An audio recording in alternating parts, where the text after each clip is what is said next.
right. Welcome to That's Enough Out of You podcast. I'm your host, Bill Rader, and with me, as always, is my co-host, Sean Kane. Hey, Sean. Billy Raids, what's up, buddy? I'm doing pretty good. I'm excited about today. We got a great guest. Oh, we got a tremendous guest. And you know, I want to thank Lisa Peace for helping set this up. But we got Don McGovern from Memphis, Tennessee. He's a tremendous author. He's the best researcher on Marilyn Monroe. He wrote the book Murder Orthodoxies, a non-conspiracist view of Marilyn Monroe's death. And Bill, there's so much information in that book. Anybody who have not read it, I recommend everybody read that and go to Don's website. He's going to plug it at the end of this interview. And the information this guy has, the research he did, Bill, was just absolutely tremendous. And it's just great to have him on. So Don McGovern from Memphis, Tennessee, the great author. All right. Well, let's get right into it. We'll play the interview with Don McGovern. All right. So today on That's Enough Out of You podcast, we have author Don McGovern. Don, how you doing today, buddy? Great. Glad to be on your program. Oh, well, we're happy to have you, bud. Your book, Murder Orthodoxies, is the best book on Marilyn Monroe and you know, her relationship with the Kennedy brothers. I mean, it's a fantastic book. And the first question I have for you is, how did you get into this? How did this all start? Well, thanks for the kind words. Believe it or not, my introduction to Marilyn began with the movie My Week with Marilyn. Of course, I knew who Marilyn was, and who doesn't know who she is or who she was. But in late 2011 or early 2012, I bought a DVD of My Week with Marilyn and watched that movie, and sort of from there became obsessed with Marilyn Monroe. Started watching her movies and reading books about her. The first biography I read was Donald Spoto's biography, published in 1993, which was probably a good thing because his biography is fairly void of sensationalism. And he was the first author that kind of questioned the whole theories that Marilyn was murdered and the Kennedy brothers were involved. He began the questioning of that. Right. And also, I think, you know, when did you start to realize that a lot of the information that was coming out from people like Slatzer and Gene Carman and these people was just nothing but fabrications? Well, it began with Spoto's book, and then I read the next biography I read was Carl Rollison's The Life of the Actress. But Rollison relied a lot on Spoto and Carman. But it became apparent the more I read about Marilyn and the more I investigated her life and her death that all of the stuff that was written by Slatzer and Carman and all the claims by various others like Sergeant Jack Clemens, can't remember the guy's name right now. Occasionally my memory goes away, who wrote a book called The Strange Death of Marilyn Monroe, who was the first writer to actually say that Marilyn and Bobby Kennedy had an affair and Bobby Kennedy was involved in her death. Unbelievable. And of course, you in your book, you do a great job on proving that there's really only a couple confirmed dates where you could put the Kennedy brothers and Marilyn at the same place. And other than that, it's either just pointless speculation or flat out lies. Well, Spoto identified 4 times that Marilyn and JFK were together. I could only really confirm 3. And Spoto also identified 4 times that Bobby Kennedy and Marilyn were together. And I confirmed those 4. All of them involved being at dinner parties with the Lawfords. And by the way, Don, that book, The Strange Death of Marilyn Monroe, that was written by Frank Capel. Right, Frank Capel, right. Yeah, and that was in 1964, so that was... Yeah, that was a political hit piece against Bobby Kennedy. It's mostly fabrication. All right, Spoto said that the first meeting between Marilyn and John Kennedy occurred in October of 1961 at a dinner party at the Lawfords.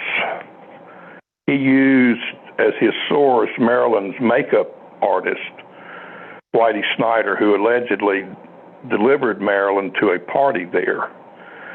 But Snyder didn't give a calendar date for this party. And according to my research, in that year, in October of that year, according to Kennedy's desktop appointment books and calendars, he didn't leave the East Coast during the month of October. Unbelievable. In fact, he only ventured west to Big Cedar, Oklahoma, where he delivered a speech. He dedicated a road in the Washita National Forest. All the other time, he was in Washington, Hyannisport, or Newport. So according to my research, it looks like that meeting with the Lawfords in October of 61 really didn't happen. Let's see, the second meeting between Marilyn and JFK was in February of 1962 at a dinner party in New York thrown by Fifi Fell, which is a wealthy socialite and widow. However, according to my research, that dinner party probably didn't happen in February of 1962 because there's no time during that month when Marilyn and JFK were in New York together. It appears that it happened in December of 61. Both JFK and Marilyn were in Manhattan on December the 5th.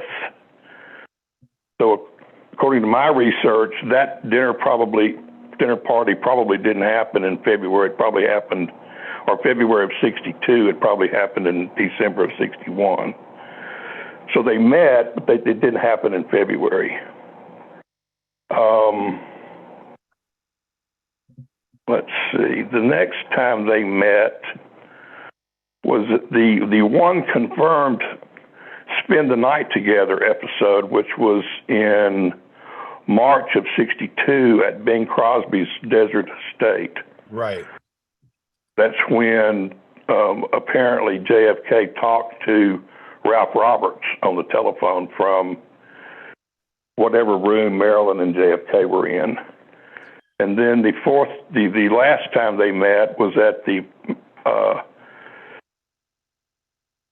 birthday celebration in New York at Madison Square Garden. Right. So basically, Don, from your research, this long affair between Marilyn and JFK that's reported by a lot of different outlets is not true. And it was basically just maybe a one-night stand that maybe turned into a friendship. Well, I think it's obvious that Marilyn and JFK had a one-time encounter, and that's it. The whole notion that they had a long-term affair that began in mid-1950s, early 1950s, mid-1950s, there's just no evidence to support that. I'm not even sure I would call Marilyn and JFK friends. I suppose you could say they were friends. I think she became more friends with Bobby than she was with JFK. Okay. And how would you respond to the people that say that Marilyn and Bobby had a long affair? Well, there's no evidence to support that. They were together 4 times. The first time and the second time were at dinner parties at the Lawford's house. The third time was at the birthday celebration at Madison Square Garden in May of 62. And the final time was in June of 62 when Bobby actually visited Marilyn's new house with the Lawfords. And from there, they went to a dinner party at the Lawford's house. I think it's clear that Bobby and Marilyn spoke on the telephone. In fact, we know they did several times and were basically friendly. The Kennedys invited Marilyn to their house for a party that would honor the Lawfords, but Marilyn didn't go. She declined with a telegram. But Bobby and Marilyn only met 4 times, and there's just no evidence anywhere that they were even romantically involved. In fact, they both denied it. Marilyn denied it, and Bobby denied it too. And it's unbelievable, Don, that these what I call jackals just come out and they just have this baseless information that put these long affairs together, and it's just character assassination to be honest with you. Well, Don, let me ask you that, because what Sean just said, what, in your opinion, why do you think that happened? Why do you think there was this political agenda to connect the Kennedys to Maryland? Well, I think it was primarily to prevent Bobby from becoming first a senator and second becoming the next Kennedy that, would be in the White House. I think it's apparent if you read Capel's pamphlet that he's out to destroy Bobby. And he was aided and abetted by Walter Winchell and our good friend, the director of the FBI, J. Edgar Hoover. Because Capel was an FBI operative. And also, let's face it, the Kennedys and Marilyn Monroe sells and it makes money. And when you put them all together, you're going to make a lot of money off of that. Well, that's the main reason I think why most people or most writers will not let go of this JFK, RFK, Marilyn Monroe connection, because it does sell books. It does make money. And our good friend Norman Mailer wrote his book in 1973. He admitted that he wrote the book simply to make money, and he chose that subject because he knew it would make money. He admitted that on 60 Minutes, and he admitted it during a program with Johnny Carson as well. He never really investigated Marilyn's death. He basically made it up. And he admitted that biography is primarily fiction. Unbelievable. Clearly it's fiction.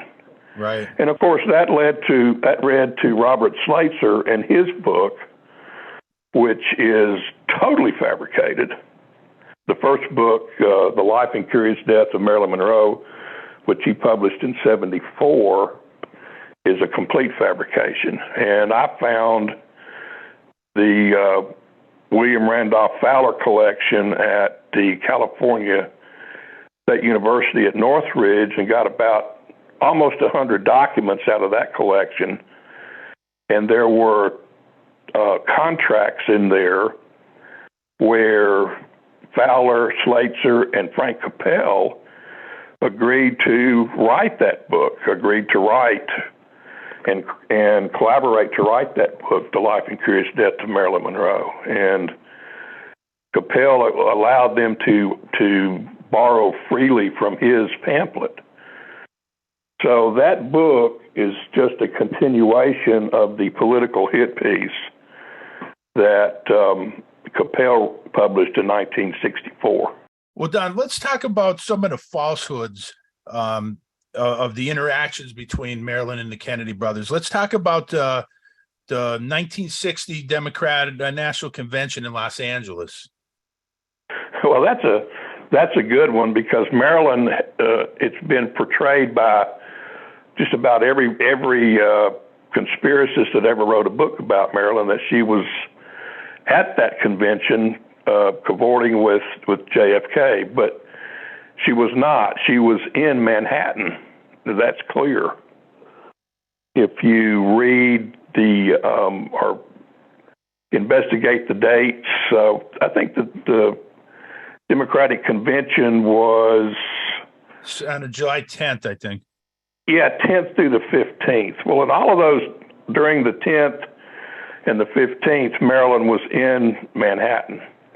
She wasn't with JFK.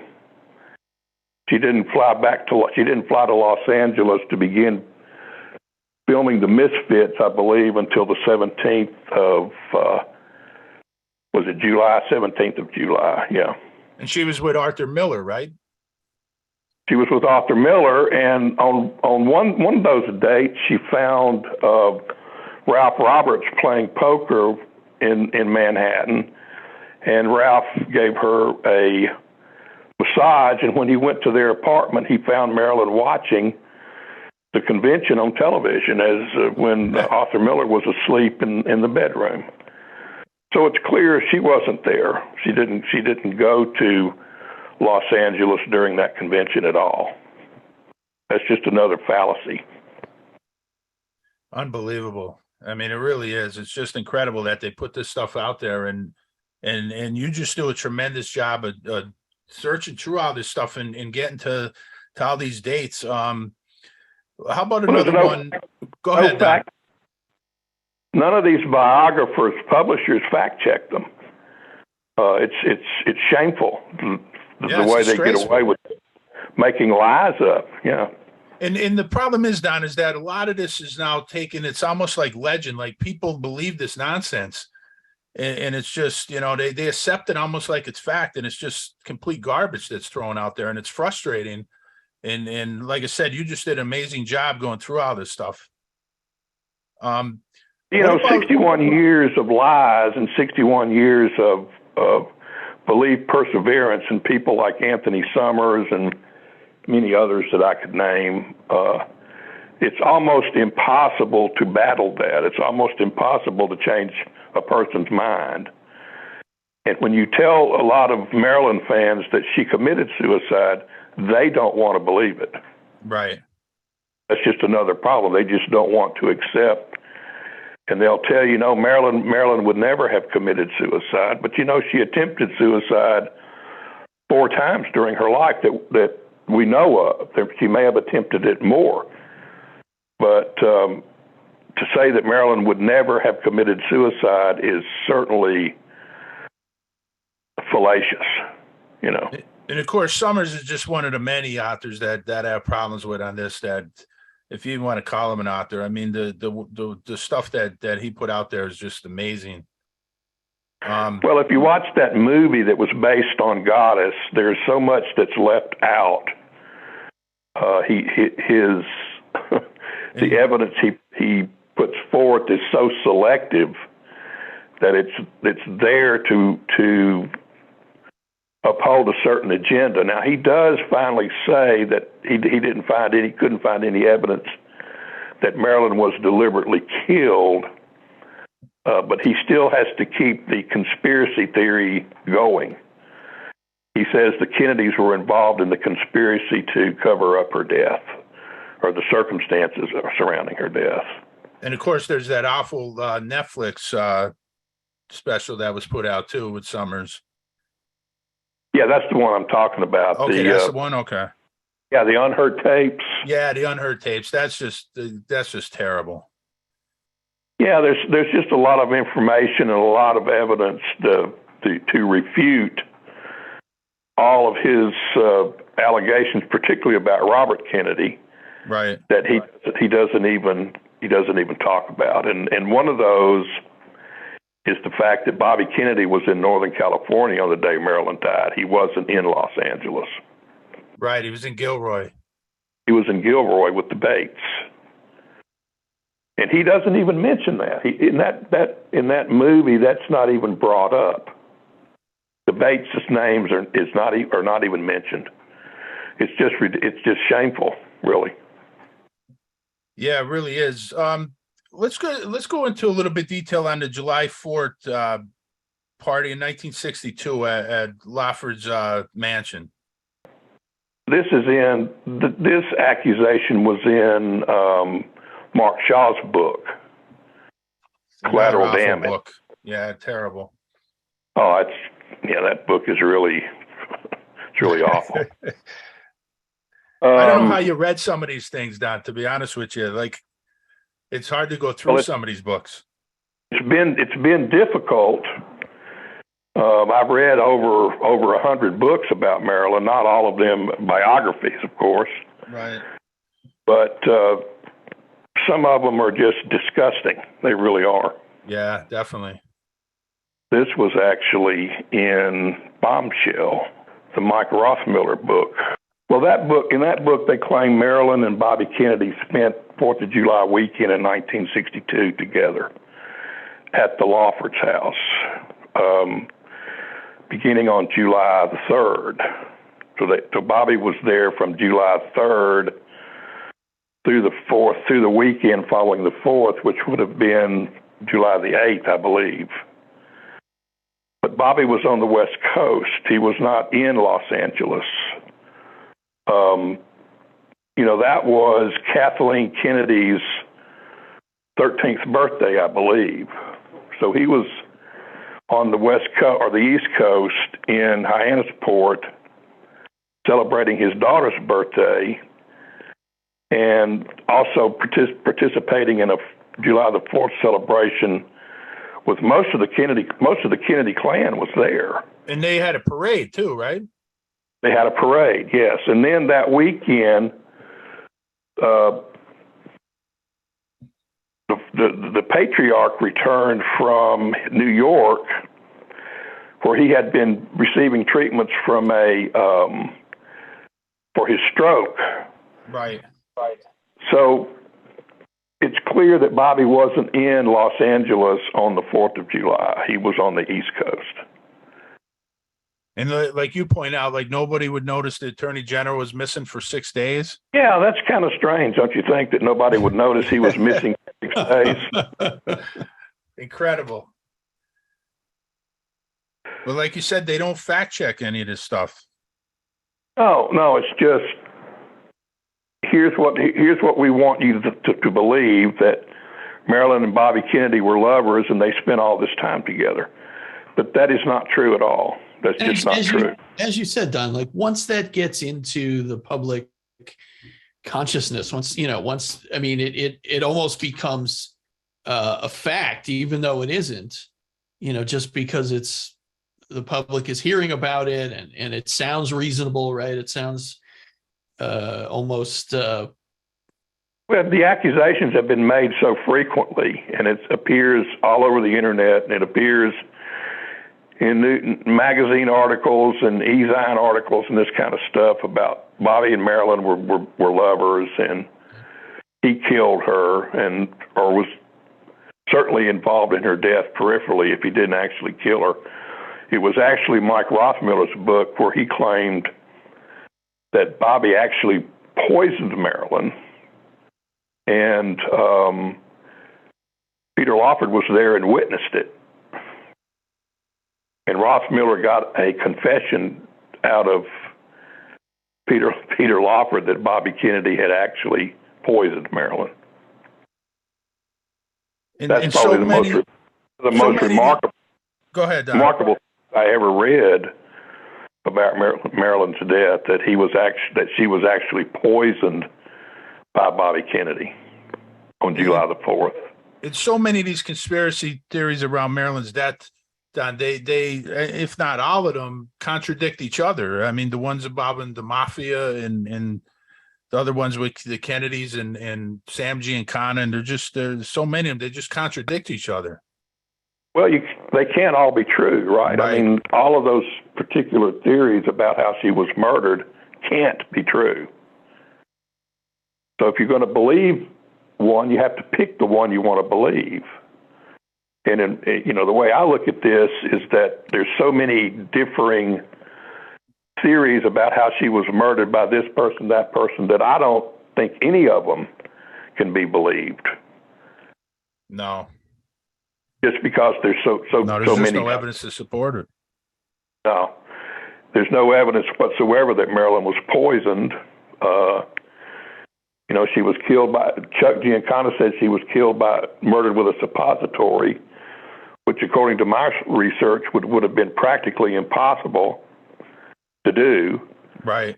And of course, that was in that book, Double Cross, which is another one of just maybe the worst of all of them, I think. That book is just horrible as far as there's hardly anything in there that's actually factual.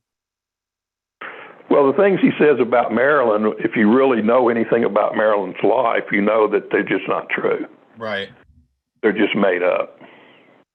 You know, that the mob owned her career and that they basically made her career, which is ridiculous. Let's talk about that for a second, Don, about Marilyn's actual connection or lack of connection to Mafia figures like Giancana and Johnny Roselli, and if they had anything to do with her career.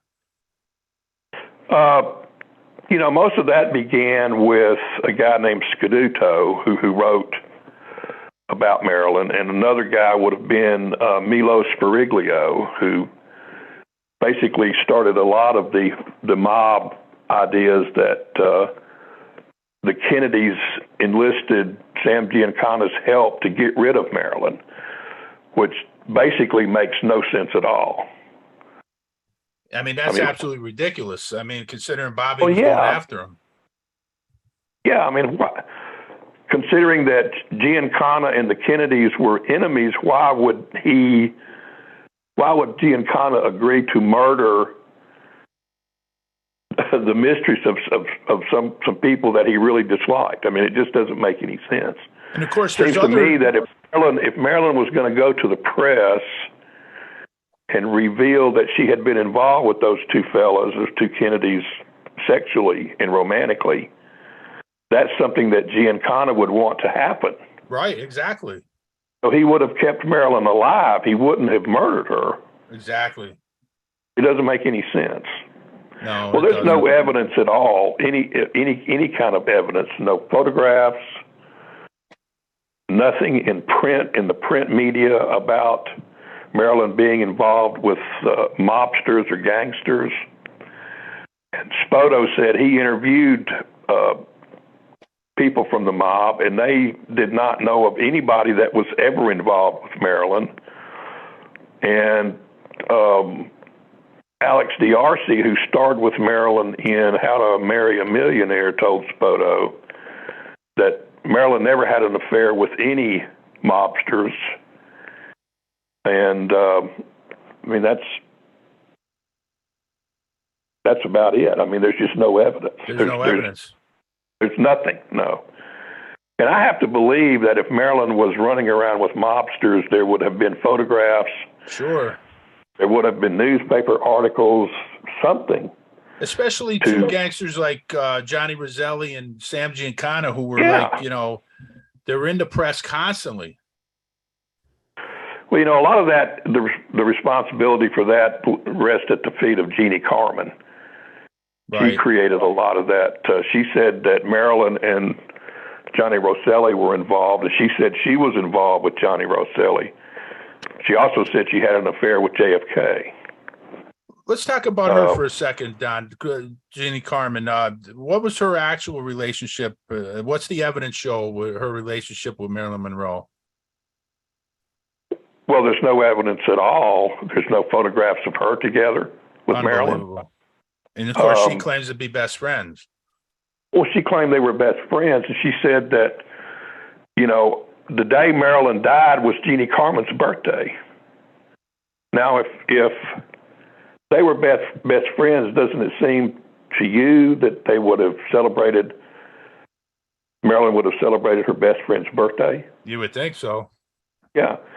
And Carmen also claimed that she got a birthday card from Marilyn, and she got 3 golf clubs from Marilyn. You know, Jeannie was a very good golfer. And as far as I know, that card has never been seen, and Jeannie Carmen never, ever displayed those golf clubs. Unbelievable. Yeah, there's just no proof that they even knew each other. I think Tony Curtis testified that they were friends, but that's another person whose testimony about Marilyn you can't believe. Right. Because he's contradicted himself many, many times about Marilyn, his relationship with Marilyn. You know, he had an affair with Marilyn, too. Yeah. Well, according to him. I mean, according to him, right. Yeah, I don't know how Marilyn had enough time to make movies. She was in the bed so much. Yeah, a lot of guys were claiming that, right? It's unbelievable. Yeah. It's really unbelievable. And it ruins her reputation. And so much of this is nonsense. And let's get to one of the worst ones, Don, which is Gianni Russo from the Godfather. Let's talk about him for a second, because some of the nonsense that he says is just amazing. He's a favorite of ours. Yeah, he's like a punching bag for us.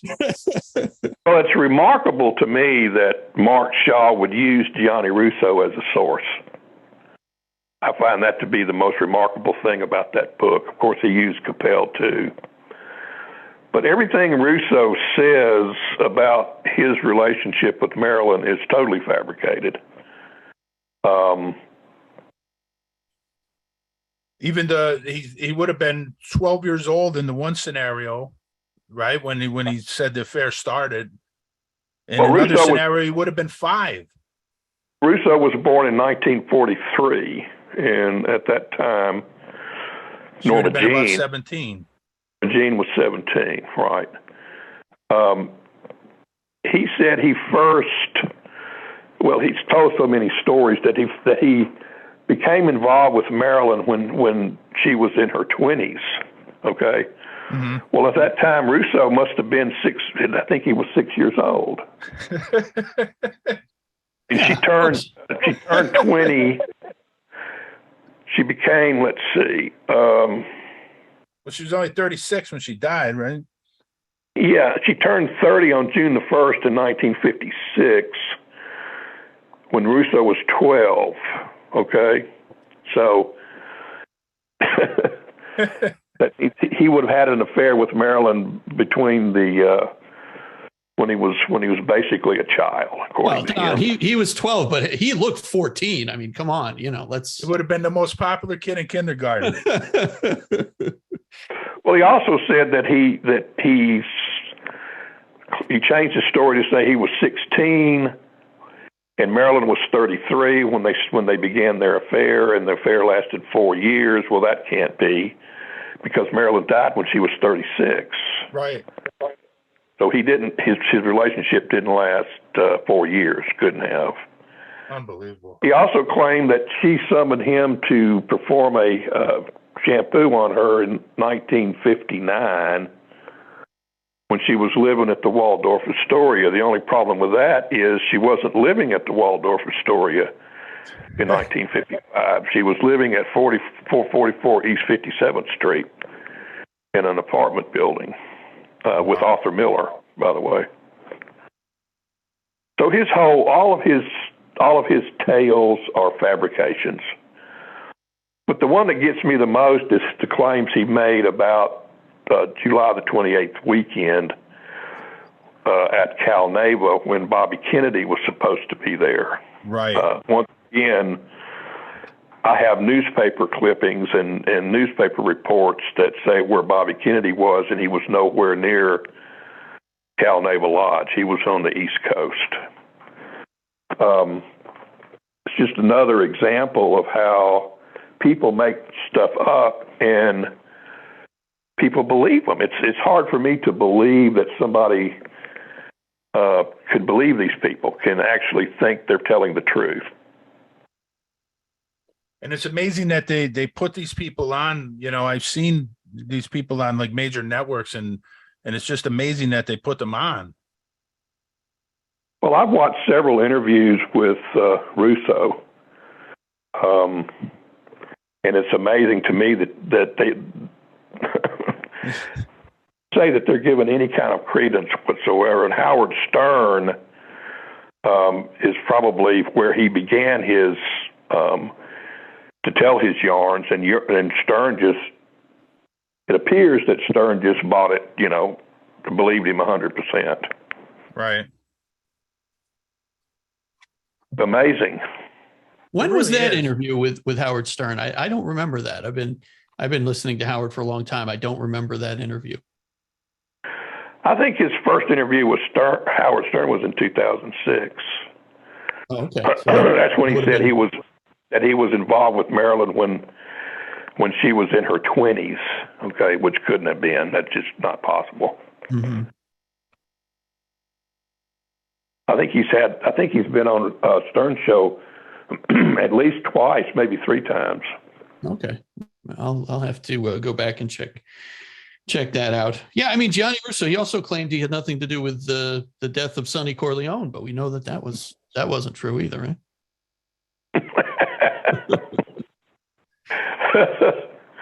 Yeah, Russo was really kind of. I look at him like he's just kind of sad in a way, you know. Yeah, I don't know how anybody could take anything he says, remotely serious. But Don, let's go into a little bit about Cal Neva and talk about Sam Giancana, and they like to put him there that weekend. And what do you know about that? Well, Russo claims that photograph he uses to prove that he was there, and that was, him in that photograph, he says was taken by Giancana, right? Right. But I talked to an individual who I can't identify because this person asked for anonymity, but this person was there and actually took that photograph, according to the person I talked to.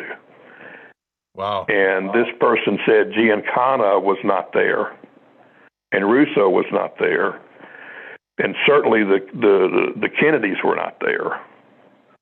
And this individual was actually at Cal Neva that weekend. Wow.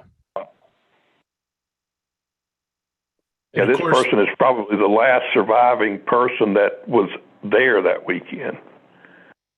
And that's just tremendous research on your end, Don, to get that. Actually, I found this person through Donna Morell. Do you know Donna Morell? Yes. Yeah, she was kind enough to give me this person's phone number, and I talked to this person for about 2 hours one August afternoon, and was told that none of the stuff that has been written about that weekend and what allegedly happened to Marilyn, the rapes, the this, that, so forth, none of that happened. It's all made up. Unbelievable. Yeah, and this person is pretty reliable. I believe the source. Yeah, I do. And what else could you tell us about that weekend? Like who could we confirm that was actually there? Like Frank Sinatra, we could confirm Marilyn was there. Well, Marilyn was Kennedys there. Were not. She was there to watch Sinatra's program. Buddy Greco was there. And what about Joe DiMaggio? Oh, DiMaggio was there, but he did not stay at Cal Neva. Apparently, DiMaggio and Sinatra were feuding. I don't know over what. I think it was probably over Marilyn to some extent. Let's see. A gal named Betsy Hames was there, and she testified to Spoto that Giancana wasn't there. There were no mobsters there at all. I think maybe Alex D'Arcy was there as well, and he testified to Spoto that Marilyn was there actually to see DiMaggio. But all of that malarkey about what happened and all of the bad stuff, the salacious stuff, just never happened. It didn't happen. The weekend from hell, they call it. The weekend from hell, yeah. But that's just another thing that all these writers have carried forward. They apparently don't do a whole lot of research about this stuff. They just accept it. And they write it. And like you say, it sells books. It sure does. And that's why they do it. But yep. I mean, it's character assassination. Well, there's no doubt in my mind that Marilyn is probably the most defamed female celebrity of all time. And I don't really understand why they go after the Kennedys. Mark Shaw called the Kennedys mongrels. Yeah, there's definitely an element of character assassination that goes on with the Kennedys. And we talk about that a lot on our podcast. But I totally agree with you on Marilyn, and that's one of the main reasons why we wanted to have you on, Don, to set the record straight, because it's unfair and it's despicable, really, what people have done to her reputation. And like Bill said earlier, it's people accept it as fact, and it's just amazing when you start looking at the dates, and nothing adds up to these stories. It's just they contradict each other, and it's just a mess. Yeah, it's terrible. It's terrible. Talking about Russo doesn't claim that JFK was there. It's Mark Shaw who claims that JFK was there. But once again, JFK was on the East Coast celebrating his wife's 33rd birthday. And that's clear from newspaper articles. And I don't understand why these authors don't check. Where were the Kennedys on this date? Where was Marilyn? It's easy to find. Really easy to do. I mean, they're public figures. Yeah, it's not that difficult. Marilyn's life is pretty well written about, just like JFK's life is pretty well written about. There are desktop calendars. There are 2 day-by-day books about Marilyn's life, one written by Carl Rollison and one written by April Vavia, that are very good. But it's frustrating when you really start to learn the truth and you really come to see the truth. It's frustrating to read these books and watch these movies and listen to these people talk. It's just, it seems like there's no way to change it. There's just no way to stop it. No, but I mean, you're doing a great job. I mean, your book is fantastic, and I hope everybody listening tonight, reads your book, and because it's amazing the work you did in it. Well, thank you. I appreciate it. Yeah, absolutely, Don. Hey, I got. I know we had talked earlier, Don, about Joe DiMaggio, and I know you said you hadn't really done a ton of research other than just reading some books about Joe and Marilyn's relationship. But I just want to kind of ask you what you think about. Obviously, they had kind of a stormy relationship. Their marriage lasted less than a year, and but they were kind of getting close again towards the end of Marilyn's life. And then, Joe really kind of took, he kind of took a role in kind of protecting her image after her death. And, he never married again. A lot of people say she was really the love of his life. But what do you think about that? Well, I think Joe loved Marilyn, and I think Marilyn loved Joe, but I think he wanted her to become an Italian housewife. I think that's clear. Yeah. And she just wasn't prepared to do that.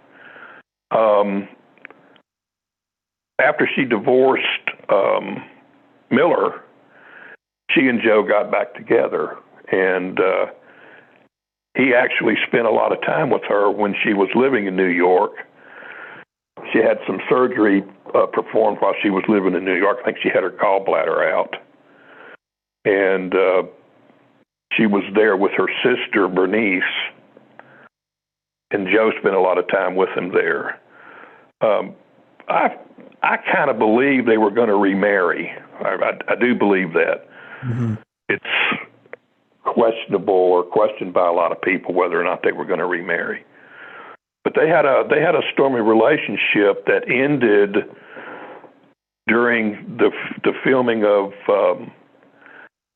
The 7-Year Itch and that subway grate scene. Right. Yeah. They had actually had a public argument, right? There are people that witnessed that. Well, I think DiMaggio stormed off the set because of the way, Marilyn was kind of exposing herself. Not really. It just, she had underwear on, but that was too much for DiMaggio. Yeah. And according to the testimony of people around Marilyn, the makeup people and so forth, he apparently, manhandled her a little bit that night. She had bruises on her shoulders that they had to cover with makeup and so forth. Oh, boy, I didn't know that. Yeah, and I think that's probably true. There are other scenes of Marilyn when they went to Tokyo, and she went to Korea to entertain the troops for those 4 days she was there. She had a broken thumb, and you can see her in a bandage and a splint that apparently was caused by DiMaggio, or some people say it was caused by DiMaggio. But I think DiMaggio kind of lost control of himself occasionally with Marilyn. One of the reasons why, I guess, she stated that, for when they got divorced, she stated that he was abusive. I think, at least she said mentally abusive. I don't think she ever claimed that he was physically abusive, but she never claimed that in public. I think DiMaggio simply was wanting Marilyn to give up everything and become his housewife. Yeah. I think that's basically it. Yeah. And then after she passed away, he actually made the funeral arrangements, right? He and her sister, I believe, they made the funeral arrangements for her. Yeah, he took control, he and Bernice. Yeah. And he kept all of the Hollywood people away. He didn't care for people in Hollywood. Right. And a lot of them were hurt. The Lawfords particularly, and others were hurt because they were kept away from Marilyn's funeral. I guess he did what he felt he had to do. Well, I can kind of understand his position or his opinion, mm-hmm. But there were a lot of people in Hollywood that cared about Marilyn, sure.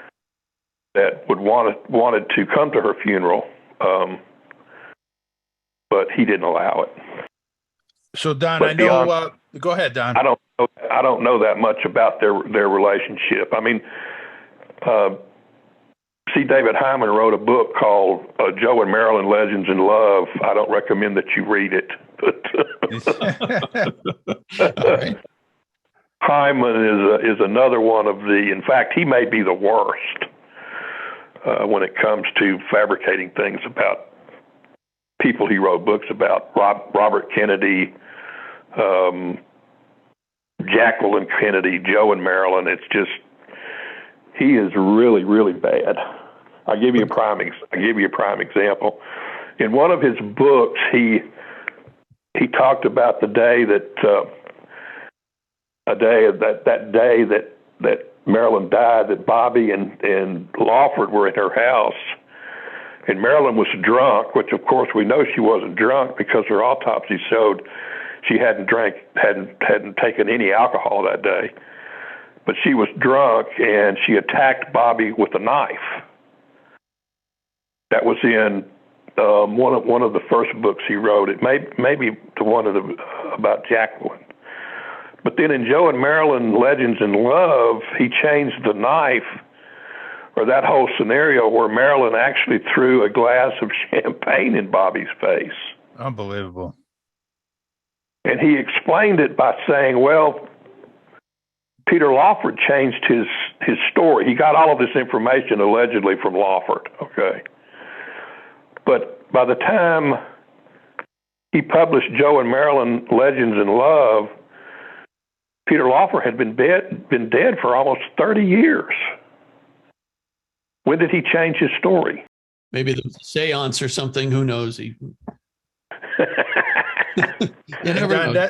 That's what I give you a lot of credit for, being able to go through these books, because I can't tell you how many times I started watching something or reading a book on the Kennedys and Marilyn Monroe, and I have to stop because some of it is so hard to get through because it's just absolute nonsense.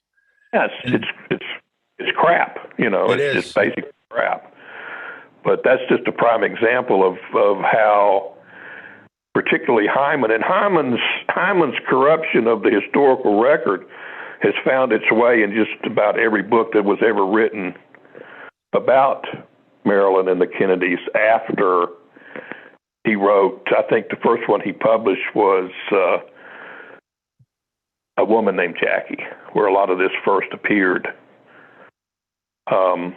He's responsible for a lot of that. But I think the very beginning began with Frank Capel, with Marilyn and Bobby.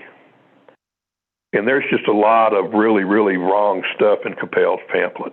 Well, I know, Don, we've taken up a lot of your time here. We appreciate you coming on, but if you could just talk a little bit, I want to go into a little bit about the day Marilyn died and about the accusations against Bobby, and could you go into some detail about how we know where he was and he wasn't, where people claim he was that day, and if you could go into that detail. Well, it's always been reported that Bobby visited Marilyn not once but twice on August the 4th in 1962. But Bobby was actually 300 plus miles north of Los Angeles in Gilroy, visiting the Bates, John Bates, his wife, and their children, and on their ranch. And they actually took 10 photographs that day of various activities on the ranch, barbecue, swimming, football game. And John Bates Sr., his wife Nancy, and their son, John Jr., along with the ranch foreman, said Bobby Kennedy never left that day. So if Bobby Kennedy never left the ranch that day, how was he able to visit Marilyn twice? It's not possible. And he couldn't travel from Gilroy to Los Angeles by helicopter in less than 2.5 hours. So it would have taken 5 hours for him to travel there. So how was it that he was not missed? How was it that his absence was not missed? Most certainly his children would have missed him. Right. And I listened to an interview with Bobby Jr., and he said that, basically they were there in Gilroy, that he could not have been in Los Angeles that day because they were in Gilroy. Yeah, and it's just amazing how, these stories circulate and the accusations of putting the Kennedys' involvement in Marilyn's death. It's just complete garbage. It's really frustrating. Well, when you look at those photographs too, and they were published in 2011 by Susan Bernard, who was Bruno Bernard's daughter, one of Marilyn's frequent photographers. If you look at those photographs, you can tell that they're taken all during the day, from morning to late in the afternoon. So there's just no way that Bobby could have gone to Los Angeles without being missed. And the senior Bates testified that they ate dinner after the children ate and were put to bed, and their dinner didn't end until 10:30. Okay? So if Bobby left Gilroy at 10:30, let's say he left at 10:30 and flew to California, which he would have been there it would have been 1 o'clock in the morning that he could have gotten there. By that time, Marilyn was already in a coma. She was probably already dead, but she most certainly was in a coma. Right. So there's no way Bobby could have been involved in anything in her death on August the 4th. It's just not possible. And it's clear if you look at Marilyn's autopsy that she swallowed the drugs that killed her. She wasn't injected, she wasn't given an enema, and she wasn't killed with a suppository. Right. She swallowed the drugs. And of course, that was Noguchi that did the autopsy, correct? Right. Noguchi did the autopsy, and the level of drugs in her liver was 3 times the level of drugs in her blood. And if she had been injected, it would have been just the opposite. Level of blood of narcotics in her blood would have been much more than in her liver. But here again, you don't see many writers writing about or analyzing her autopsy. They just dismiss it. They just dismiss it as a sham, or it was made up, or whatever. But they offer no proof of that. It was Capel first, and then Schlatzer who started all of that malarkey, that the autopsy was was bogus. Slatzer was terrible. He was just terrible. He was just an awful person. Yeah. Here's an example of his work. In his second book that he published in 1993, he said that he attended Marilyn's funeral and that he was in her house with Inez Melson on when was she buried? The 8th, I think, August the 8th. Well, if you go back to the first book and check it out, he admits in the first book that he was in Ohio the day Marilyn was buried, fishing. So he contradicts himself. They can't even keep their own story straight. Amazing. No, they can't keep their own story straight. That's right. It's unbelievable. But how is it that a man like Anthony Summers can believe a man like Slatzer? Did Summers never read Slatzer's books? You would think he would do some type of fact checking, but obviously, Slatzer created the Red Diary. That's his prop. He started that whole thing. Prior to Slatzer's book, there was no Red Diary. Right. But if you read the 74 book, he says that Marilyn and him visited Point Doom, and she had a large purse, and she produced this diary from this large purse. But what he told Summers was that Marilyn produced a diary from a large shopping bag. And she also produced a large wad of love notes written by Robert Kennedy on Justice Department stationery. But guess what? Those love notes have never been seen. And he didn't mention any love notes in his first book.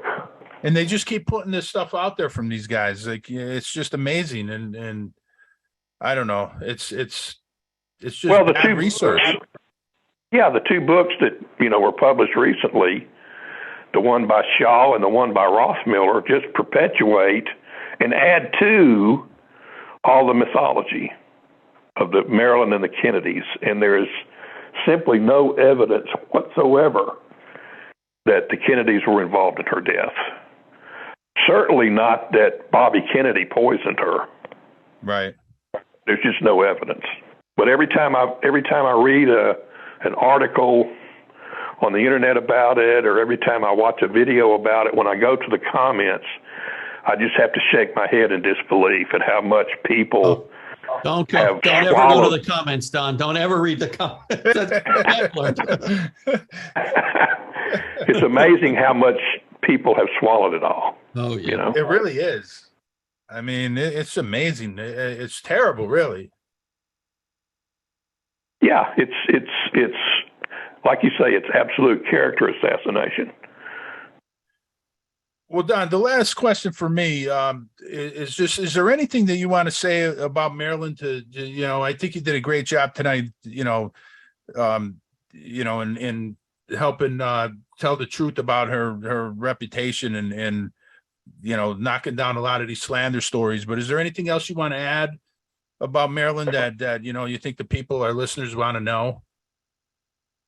Well, Marilyn was a very interesting and unique person. She was not the victim that she's made out to be. That's not to say that she wasn't victimized from time to time in Hollywood, because she was.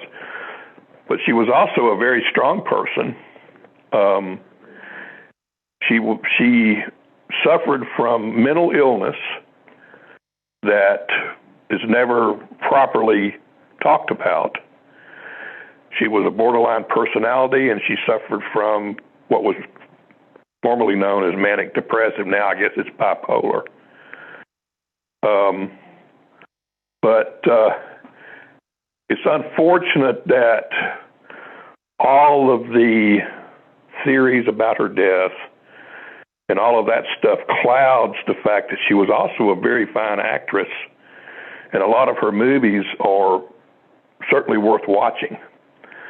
But people get all caught up in her death and her victimhood, and they miss many of the great things about Marilyn and her life. She had a complicated life. Exactly. That's well put, Don. She certainly did. I mean, she was a complicated person too.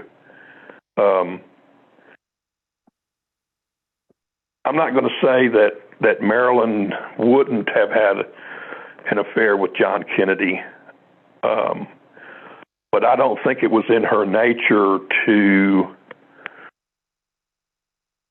come between a man and his wife. I think she admitted to Susan Strasberg, Lee Strasberg's daughter, that she wasn't interested in any kind of long-term relationship with John Kennedy. Right. She just wasn't interested in that. But to try to explain that to people and tell that to people, Don, is like you said, it's impossible for people to believe that. Yeah, they just don't want to believe it. I actually think they want to believe that Marilyn was involved with JFK. Right. I do. I agree. And I think they want to believe that she was involved with Bobby Kennedy. They want to believe she was involved with mobsters. Right.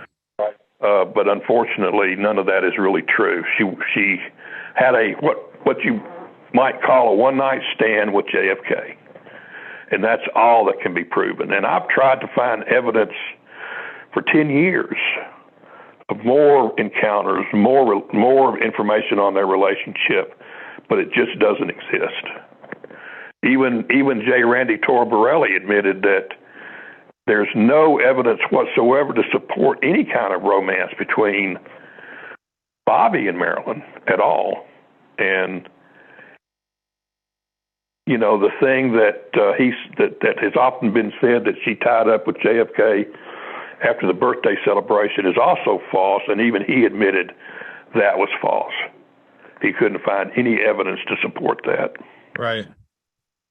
Well, I mean, sometimes, Don, as you know, we know from today, the story is what counts, right? Whether it's true or not doesn't really seem to matter to people that much. It's just getting that story out there, right?